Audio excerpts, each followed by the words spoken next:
so that we effectively bring the best of both worlds in terms of the best practices that were already there. What is the premium housing? What is the luxury housing? What is the difference? The truest form of luxury, or the truest definition of luxury, is rarity. Why there has been this massive madness in pricing in last 2 years? The prices will become relatively more stable for the next 3 to 4 years. We are very keen on exploring a senior living as an offering.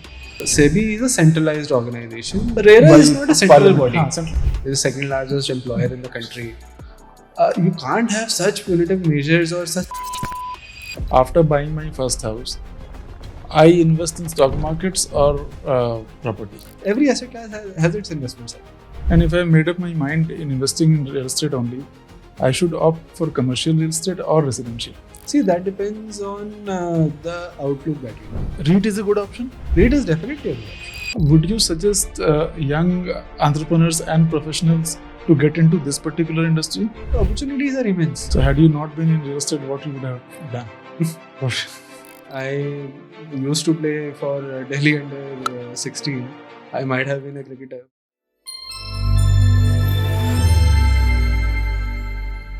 Real estate businesses in India are mostly led and driven by the families, and leadership batons are passed on to the next generation.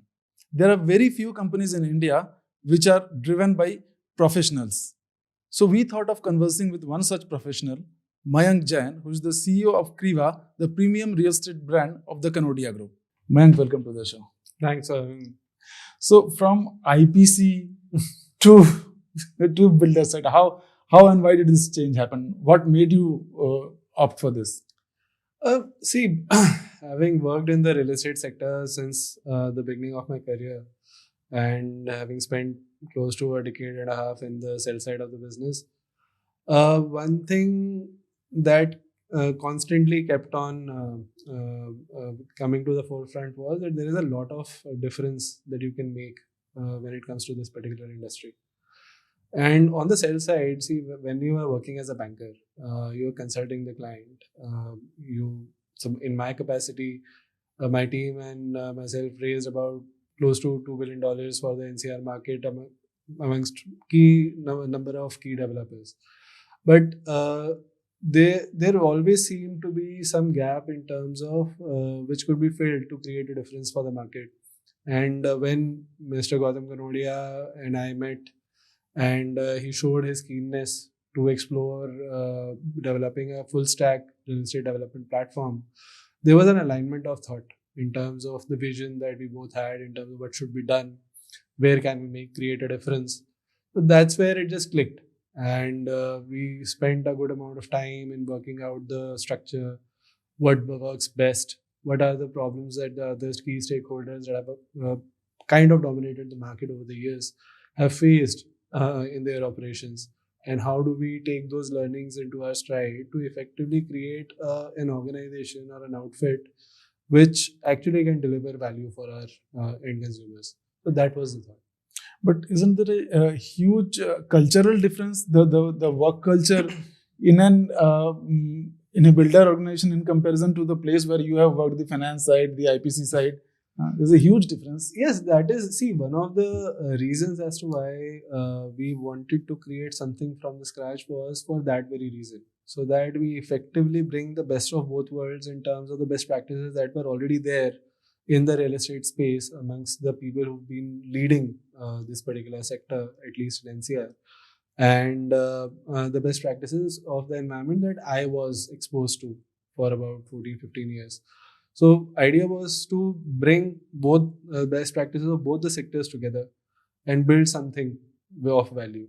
So, and that was only possible if we were building something from the ground up. So there were multiple opportunities that came over the years, wherein I had the opportunity to join a number of people whom I hold a great deal of respect in terms of the knowledge and understanding of the market and as to how real estate is done.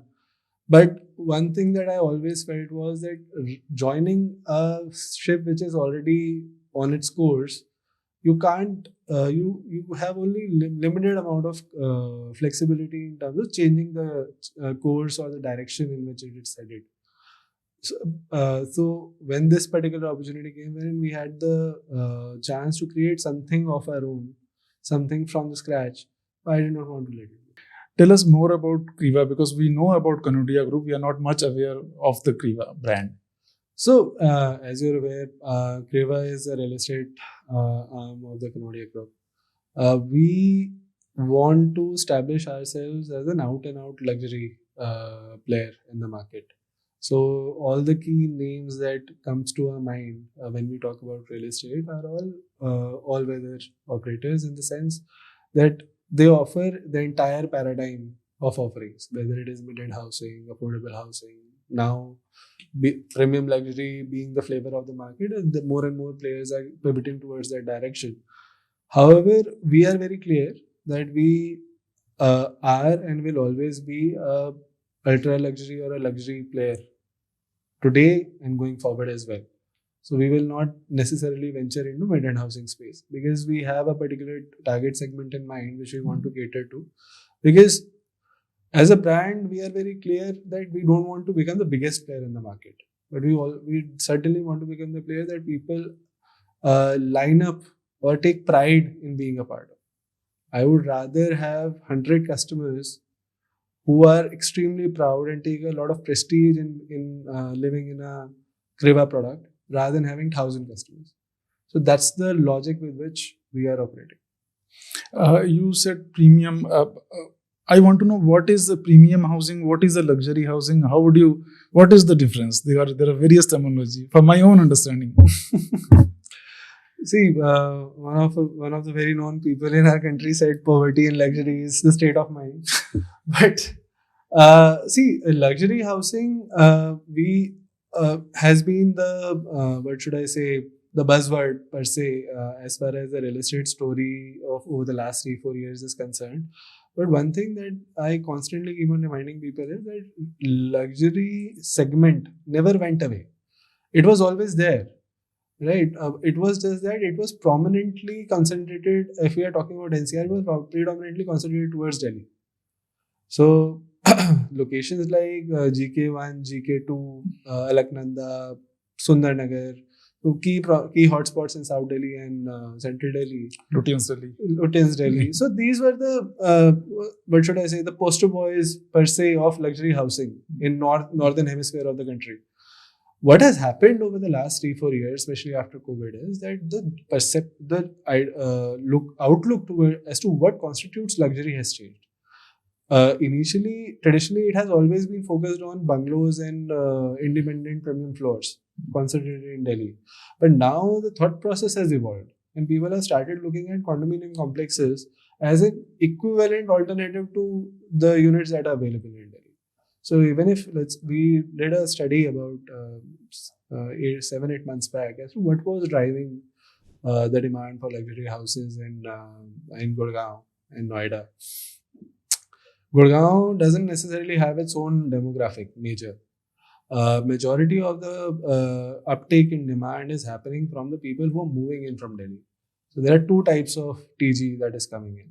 One is the aspirational class, as I like to call them, which is primarily coming in from the East Delhi, Northwest Delhi, Northeast Delhi, wherein the second generation wants to effectively have a better quality of life, more secured, have savings of to the extent of about 50 lakhs to a crore, or have a replacement value in the form of selling a particular unit that they have there, and then buying a residential unit in a complex in Gurgaon. So that is one category of end users.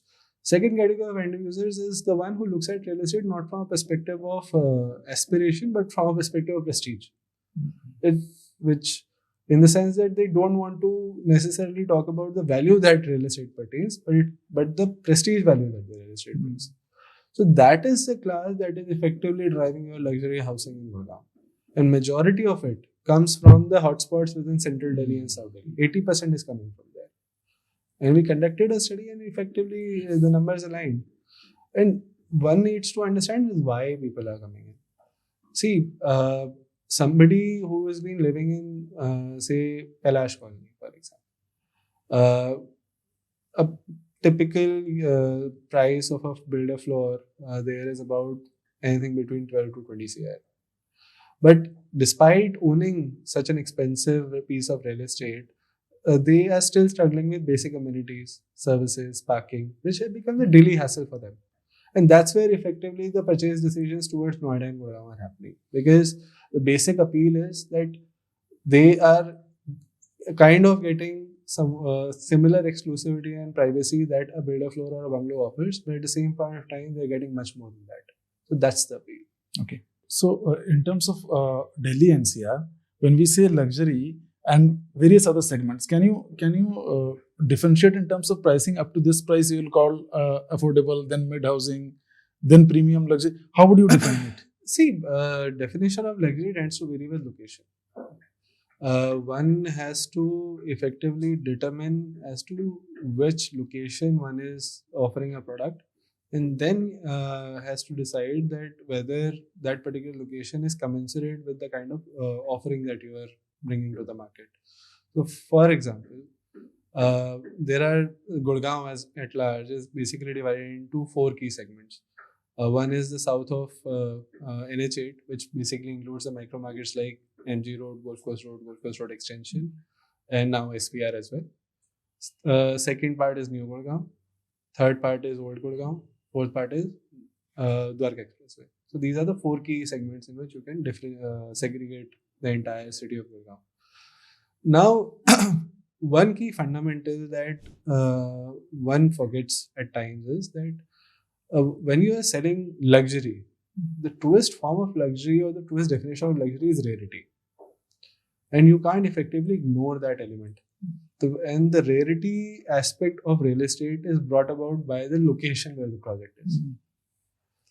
Because, as I said, when you are selling luxury real estate, it is effectively targeted to the customers who are looking at real estate as a piece of prestige. So they don't take prestige from the brick and mortar that you are giving them. They take prestige in the location that you are offering the brick and mortar. So that's where effectively definition is derived.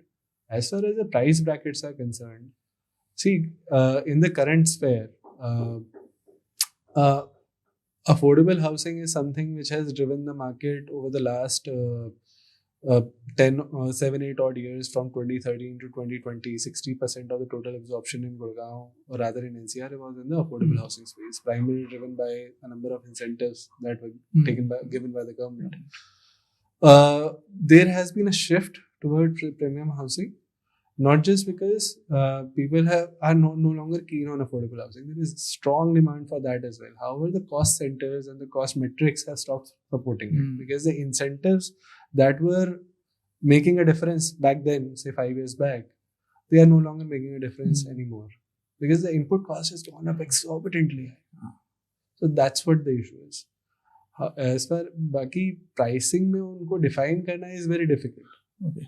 And in terms of amenities, then how will, because since you are a luxury player and you are going to be focused on that, so that's why I'm putting on more focus on luxury. So in terms of amenities, what will you define? How will you demarcate that this is a luxury? Because everybody is offering good quality club, good quality gym, pool, all-weather pool, good sports facilities. So see, these are the amenities which I call the bells and whistles. Right? These are the byproducts that one has to focus on. The key focus when it comes to luxury real estate is the key architectural part as to what is the experience that a individual has or gets when they enter into your apartment or the condominium that you're offering. So it has to be aligned with the thought. What I strongly feel is, while there is a constant shift from the bungalows and the independent floors of people living out of Delhi towards condominium complexes, but they're not willing to give up on the experience and the privacy and the exclusivity that they were still getting in an independent floor. So more often than not, what happens is, while focusing on these amenities, you end up sacrificing on the exclusivity element that a builder floor was offering, both in terms of the space, both in terms of the privacy, both in terms of the layout. So your USP while offering a luxury product in Delhi NCR is that you have to start with that I am offering everything that you get a floor, you get in a floor based out of a very posh location out of South Delhi or Central Delhi. Plus, I am offering 10 things more. Your focus cannot be on the other 10 things and you sacrifice on the first part. That's where the majority of the difference lies. And why there has been this massive madness in pricing in last 2 years? There have been huge price rise. What you attribute this to what? The thing is, when we look at real estate from a cycle of 3 years, it creates a bit of a problem. We all of us have witnessed the price rise. So, for example, case in point, Golf Course Road extension. The average pricing during the first wave of COVID and Golf Course Road extension was around 10 to 12,000 rupees per square feet for delivered products. Now it has increased to about 20 to 22,000. So that leads to annualized increase of about 18 to 20% per year. But one thing that often gets ignored is that the prices were completely stable from 2013 up till 2020. They were not even meeting the inflationary rates in the market, in the economy. So if you effectively take the price rise from 2014, when the last what should I say, the boom in the real estate market was witnessed, and today we're effectively witnessing an 8 to 9% annualized yield, which is effectively just beating the inflation rates. And you look at the cost, input cost, the level at which they've reached. So that's what is effectively driving the prices, nothing else. It's just that it is catching up to the levels where it should have been. Otherwise, if you look at it, had there been a linear growth over the years, it would have still reached at the level where we are today. So, are we going to?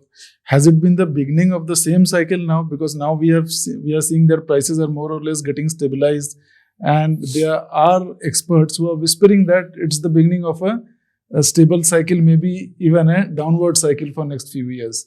You see that? Stable cycle, yes, in terms of pricing. But as far as demand is concerned, it will continue to remain robust. Reason being, I was just studying a piece of research the other day. It's not just the primary supply that has increased in price.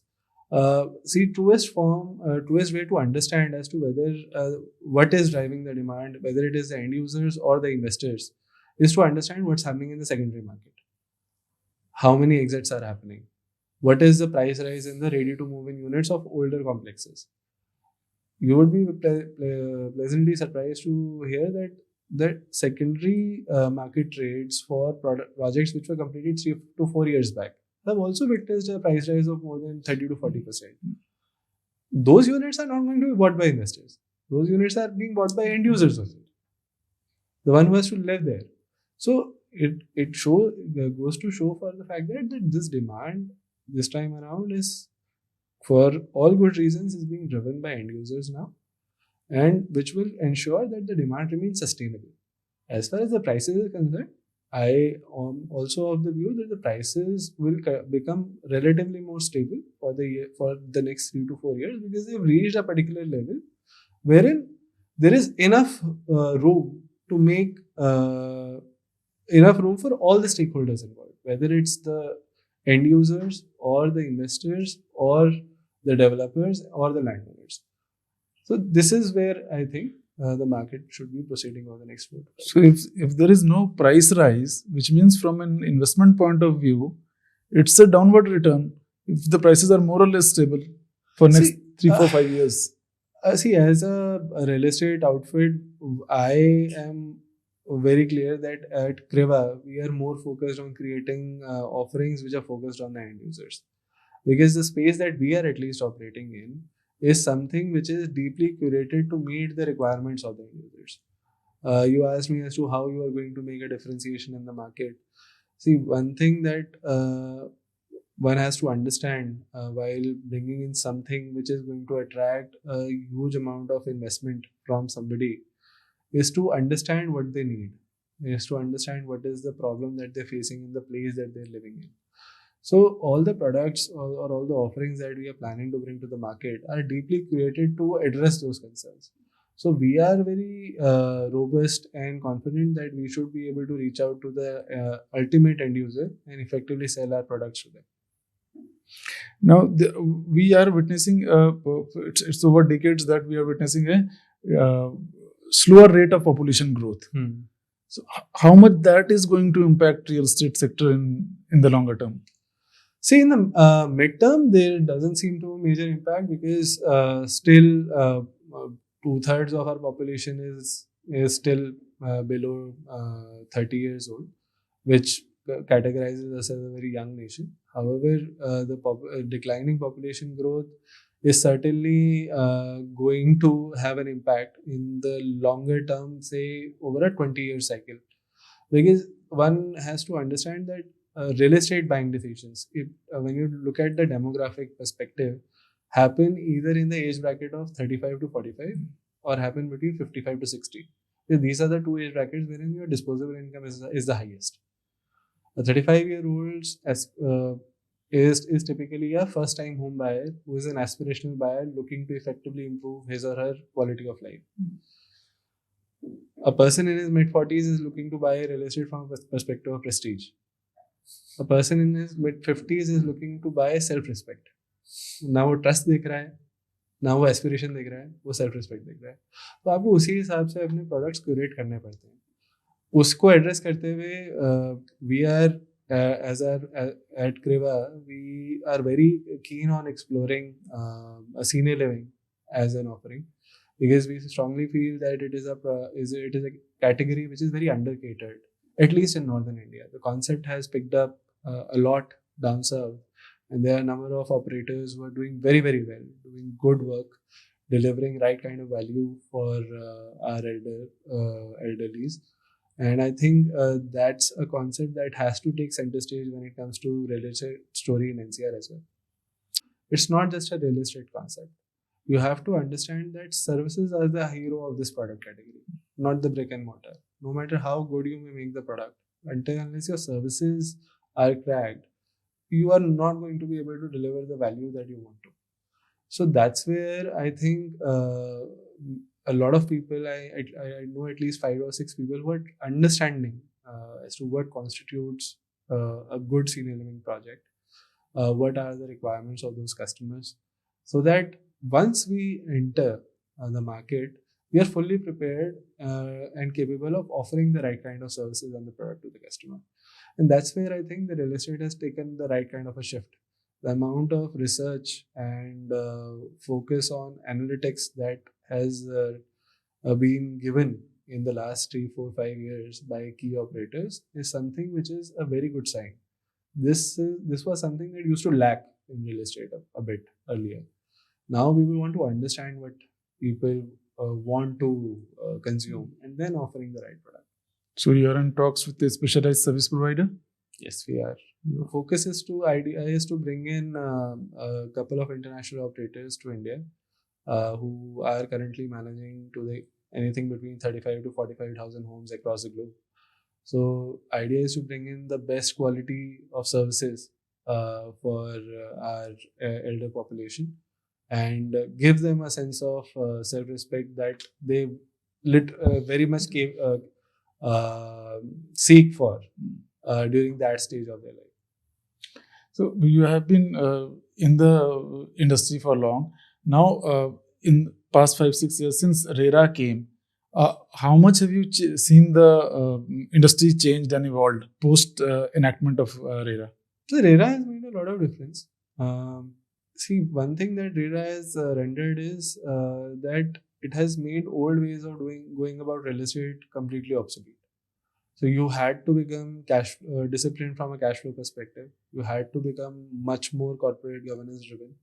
And the ones who were effectively resistant to that change effectively were left behind. And that screening effectively took about 4 to 5 years. That's where the last cycle, up cycle that should have happened in 2016-17 effectively got delayed up till 2021. There was so much pent up demand, but since there were structural reforms happening, whether it's in the form of GST or in the form of Rera, and then demonetization also happened while it was not a necessarily linked event, but there were multiple shocks to the system. And while they were rightly timed, but it took the key stakeholders to take them into their strides and effectively then implement or integrate them into their systems. So it has definitely brought a change for the good. People have become more and more transparent because they now understand that a customer can access almost everything about the project with a flick of a finger. So you can't continue to operate in opacity. That effect, and once you are required to be transparent, you are also forced to be more responsible about your way of operations. So it has done a lot of good things when it comes to real estate market. Major part of your career, you have been a finance professional. Now you have seen the other regulators, SEBI, for example. When you compare that to Rera, so how toothless you find Rera, and what more fine tuning is required in the act? The problem lies in the land being a state subject, right? SEBI is a centralized organization created by the Act of the Parliament, which controls financial markets across the country. Rera is also Rera is not a central body. Not a central body. While Rera Act was passed by the Parliament, but then they issued effective guidelines that this is the model Rera Act. Now states have effectively right to take whatever they want. Some states effectively implemented them in toto, like Maharashtra. Maharashtra is considered to be the model when it comes to implementation of Rera. And similarly, in Maharashtra, you see that Rera has enough and more powers to effectively regulate the ones who are not performing to the capacities, or there's some issues pertaining to management of cash flows or discipline, etc. But at the same point of time, you also see some states which are lagging behind a bit because they took a bit of a liberal stand when it comes to Rera. So there is a sense of alignment which is required to effectively ensure that the institution that has been created to effectively provide the sense of redressal and transparency to the customer is able to deliver on it to the fullest extent. So for the betterment of the sector as a whole, for all, for the buyers, for the home buyers, for the developers, for the financiers, what policy measures are needed from the government level, you think? See, first and foremost, we are desperately seeking out an industry status, because the cost of capital available in real estate is at times at punitive numbers. I was just talking to a friend of mine who is in manufacturing space. He's one of the leading glass facade manufacturers in the country. He borrows at 6%. And if I have to go and buy land, first of all, RBI regulated institutions are no longer allowed to lend against land. Banks were always never allowed. Now NBFCs have also been stopped. Private equity institutions effectively lend at a very higher return expectation. So that, and then we talk about affordable housing. When there is no tab on my input cost, and I have to effectively absorb everything, at the end of the day, my end consumer is also going to bear a part of it. So that's where the problem lies. Further, reduction of GST on input material is also a major pain point, because you pay 18% on the construction cost, but you don't get anything in the form of input credit. So that 18% is also again a cost. The construction cost of building a premium housing complex in 2019 versus today has gone up by 100%, at least. So, and then how can we be expected to offer the projects at the same price? It's just not possible. Affordable housing as a percentage of supply to the market has gone down drastically in the 5 years, not because developers don't want to offer it. It's just that the numbers have stopped working. Because if I have to buy land at a particular price, then I have to build in a particular commensurate quality because of the regulatory ambit. I can't effectively cut corners. Then the total cost of development and acquisition of land itself is twice as much the price I'm going to get in affordable housing. So that's just not possible. So this is the only way for raising economical funding, to raise economical funding. You are saying industry status is the only way, or there are other avenues which the developers can resort to raise funds? See, industry status is like uh, the first step per se, because it will open up doors which have remained shut traditionally. Of banks, financial institutions. Correct. Uh, the RBI also has to effectively take a look from a perspective that a sector that contributes about 10% to the economy is the second largest employer in the country. You can't have such punitive measures or such restrictive measures which is actually hampering the growth of the sector. Because see, roti kapda makan is an Indian value, deeply ingrained Indian value. हर किसी को अपना घर चाहिए. And if I am not able to deliver the or that offering at the right price because of the framework that is there, it's a problematic situation. So all the stakeholders, whether it's the government or developers, have to come together and find a solution to this. So industry status is not the ultimate solution; it's the first step towards the ultimate solution. Now, since we were talking about funding also, you are a real estate professional, a finance professional. After buying my first house, I invest in stock markets or property. See, there are two things. When I talk about real estate, uh, real estate has to be looked at from a perspective of a 8 to 10 year cycle. You will hear a lot of stories wherein somebody bought a residential house in 2020, made an exit in 2024, made a killing. You will also hear a lot of stories wherein somebody bought in 2014 and exited in 2019 and incurred a loss. So there can be n number of stories. Problem lies when people misguide real estate as a another asset class. Every asset class has its investment cycle. Like real estate has an investment cycle of 8 to 10 years. If you are investing in real estate from a investment horizon of that much period, you will certainly make a easy annualized return of about 10 to 12%. But you have to have patience for it. See, every asset class has its own place when it comes to the total investment portfolio that one has to maintain. And it's very important not to keep all their eggs in one basket. You have to diversify. And if I made up my mind in investing in real estate only, I should opt for commercial real estate or residential. See, that depends on the outlook that you have. If you're looking to build a rental portfolio for yourself, then you should effectively look at commercial real estate to develop a sense of annuity for yourself as a passive income. However, if you are looking from a perspective that you want to generate capital gains in the form of increase in the capital values, then residential has traditionally shown better returns. And REIT is a good option?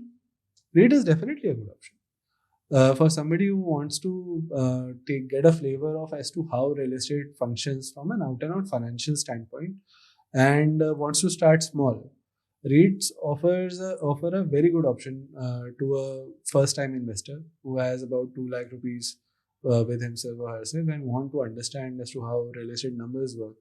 So it's a good starting point. And then once slowly and gradually as they understand, then they can effectively take a more educated choice in terms of which asset class that they want to enter themselves into. So real estate has now evolved much, but when you started, this was an industry which was not considered to be very good industry. It has been infamous. Why did you opt for it? Because the kind of qualification you have, you could have gone to any other industry, which is considered to be more reputed and respected. See, I would be lying if I say that when I started out, I chose real estate as a sector. To be honest, it happened as an accident. Because as a freshly graduated student who is looking to work out as to what to do with his or her career, so CBRE was my first organization that came calling, and incidentally, I had done an internship there. So they were kind enough to effectively offer me a pre-placement offer, and then I joined the organization. But in my very short stint of 1 year, I could effectively figure out that there are a lot of problems, as you rightly said, that can be filled up in real estate, and it's not that difficult to create your niche. Because see, as they say, India is the land of ideas, right? Because at every nook and corner there's a problem, and if you have something which can solve a problem, it will sell. So when I entered into real estate, I actually saw a lot of problems. And then but at the same point of time, I started falling in love with the chaos that was there. Real estate as an industry has traditionally always operated in chaos.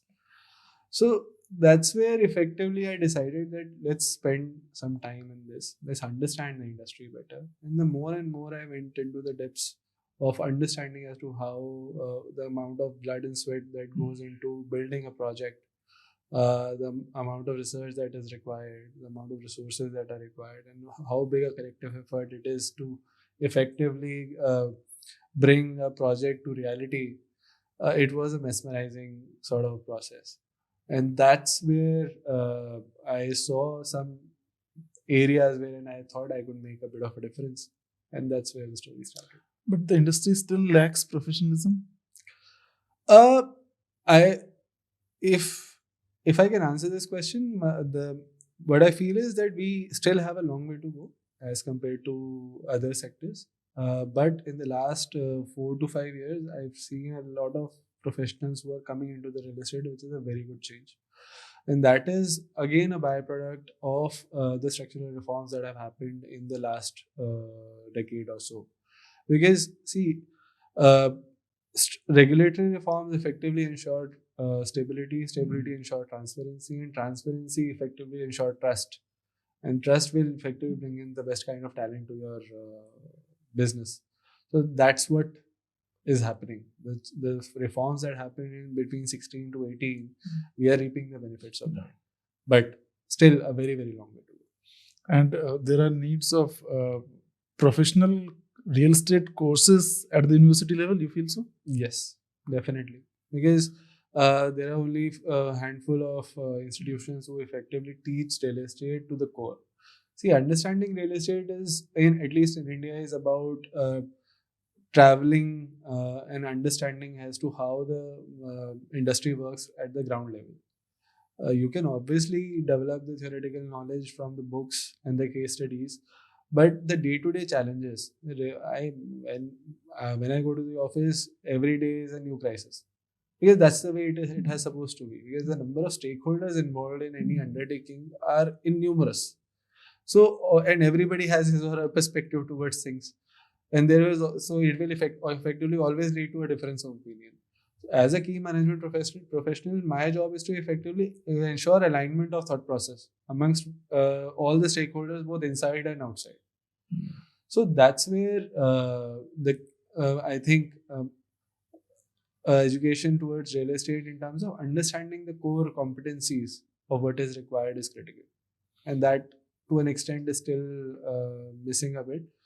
But I I know 2 or 3 institutions who are exploring bringing out a real estate curriculum, and they have invited comments from all the key stakeholders. I was lucky enough to be one of them, and I was privileged to give my 2 cents on it. And the way things are operating, I think it's headed in the right direction. But as I said, we have a long way to go. Many more universities need to come forward and Yes. offer these courses. See, as I said, you can't continue to ignore a sector which has been contributing 10% of your economy. So, and unless you train the professionals with the skills which are needed to become successful in this industry, how will you effectively take it forward? So, as I said, it's not the responsibility of a particular stakeholder. It's a collective responsibility of everybody. Because at the end of the day, we talk about a demographic dividend. But at the same point of time, it can become a bane and a problem at the same time, unless we train our professionals with the kind of skills that are required to become successful. So that is where the education industry also has a very key role to play to ensure long-term success of the real estate industry. So to make this happen, government also needs to do something, and maybe the HRD ministry needs to do something on its part, so that it gets a huge push. Yeah, that is there. As I said, it's a collective effort. So the incentivization has to start from the government, and then the private sector effectively comes into play, whether it's on the education side or the industry side. So while the government has been focusing on affordable housing, because that is something which is very a critical requirement of our economy, but real estate in general has also been has to be given its due regard, which I think our voices are being heard, and we are very hopeful that in the impending budget announcements, there would be a couple of good news for real estate as well, because it's been a long time. Now, what role is technology playing in the real estate industry, both in terms of construction, sales, and you see increasing role of technology? Yeah, definitely. Technology. See, technology has to be looked upon as an enabler, enabler of efficiency, enabler of transparency. So whether it's for the customer, whether it's for your channel partners, whether it's for your internal stakeholders, including the employees and your vendors, having the right kind of technology platform in terms of there is enough transparency and efficiency to avoid duplication of work and to avoid unnecessary slippages is very much critical. And I'm glad to see that more and more key stakeholders are adopting technology, are bringing technology at the forefront, and the biggest of the players are pivoting in that direction, which is a very pleasant development. So typically, what happens is smaller players or the newer players pivot because it's easier for them, and then the larger players follow after looking at their successful case studies. But in real estate, you see the level of flexibility that we have as or larger organizations as well. That we are the ones who are willing to pioneer new adoption of new technologies to effectively deliver what is promised to the customer as well as the internal stakeholders. And has the sector started adopting AI? AI, see, as a concept, AI is pretty much in its nascent stage. Uh, in the what I should say, external interaction aspects, AI is somewhat getting integrated more and more because AI continues to be more useful from the softer communication perspective in the current shape and form it is in. However, with the incremental developments and the progress that the technology is making in this front, I wouldn't be surprised that soon you would have it getting integrated towards the execution part as well. Now, would you suggest young entrepreneurs and professionals to get into this particular industry? Uh, it's a very good industry to effectively make a career for oneself, but I strongly recommend all the young professionals who effectively interact with me to effectively go through the grind, to understand as to how real estate functions, understand how things happen at the ground level, and then venture into real estate simply for the reason if they are looking at an entrepreneurial career in this particular sphere, the amount of capital intensive real estate has become, one has to be extremely responsible about it as well. So you have to understand the craft before effectively taking a call on investing that much capital to go about your business. However, as far as other professionals are concerned who are looking to be a part of a larger organization and extend their services in making that organization even more successful, I welcome all of you through your platform. And because the more talent that we get, it will make us better. It will make us more responsible, and that will allow us to deliver the right kind of value to the customer. So everybody is a winner through that. So, entrepreneurs, you are saying that since it's a capital intensive business, so would you suggest that start with a brokerage or advisory services, come get to know the industry more?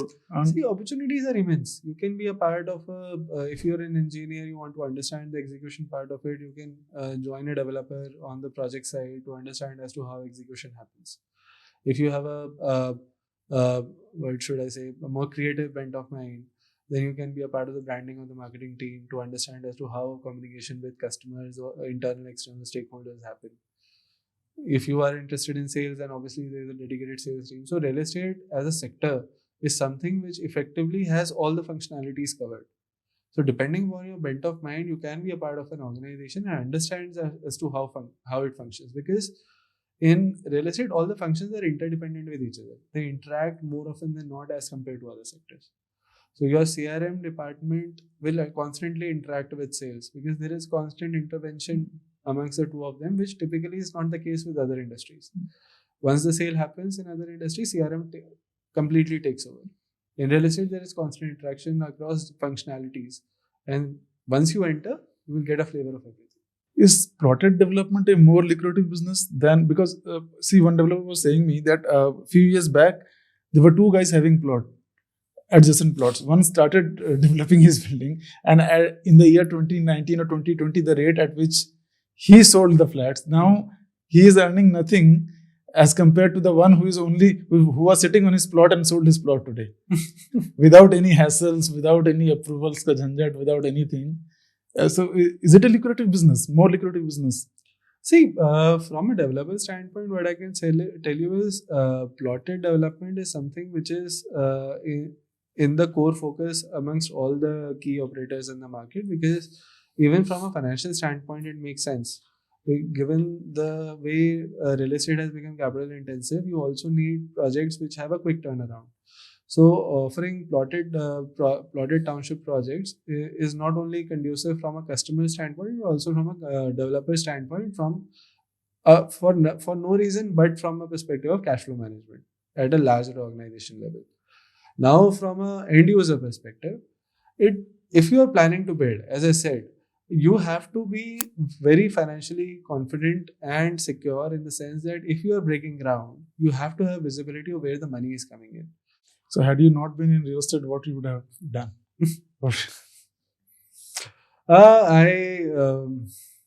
I used to play for Delhi under 16. I might have been a cricketer, but I happened to have a very bad injury, which effectively just knocked my shoulder socket out of its proportion.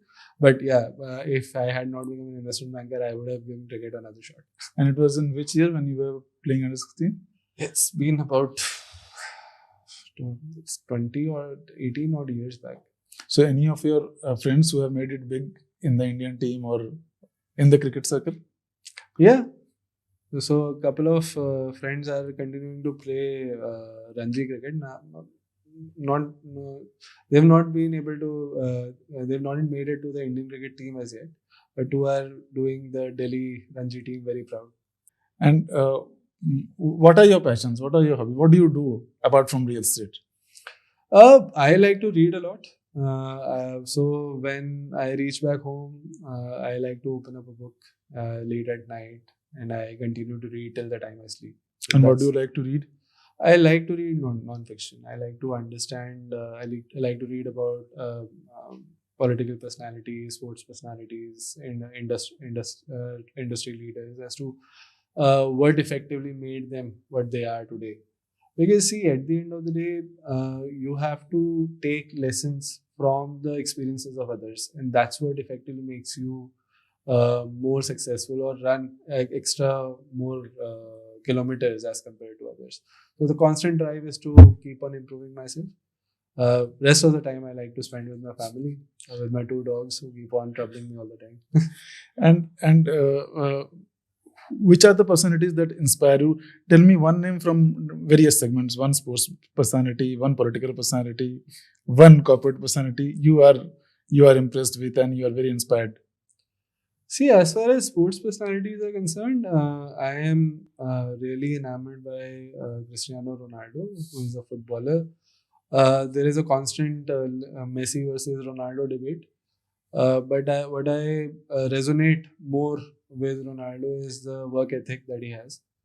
Despite he's not necessarily as gifted as Messi, but the kind of work ethic that he has is the only reason as to why he's considered to be amongst the greatest of all times.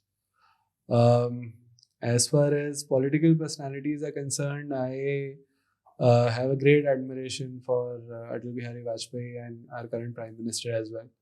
Because one has to have a will of steel to effectively take carry everybody together in a country as diverse as our country. And what was the third part? A business personality, corporate personality? No questions about it, Mr. Ratan Tata. Uh, So I don't really see anybody coming even close to him. He was an out and out definition of being a true gentleman. He was almost like a statesman in his way of operations. So I would be lucky if I become 10% of him. So lastly, my last questions: where do you see yourself and Kreeva 5 years down the line, 10 years down the line? The aspiration is the same. We want Kreeva as a brand wherein people take a sense of pride in being a part of. They attach a sense of prestige to anything that we offer. And that is what we are craving for, and that is what we are set out on our course to achieve. Because we strongly believe that it's not just about becoming the biggest dog in the market, it's about offering what's the best that people can imagine can be offered. So that's our focus. Thanks, man. Pleasure talking to you. Thank you. Thank you.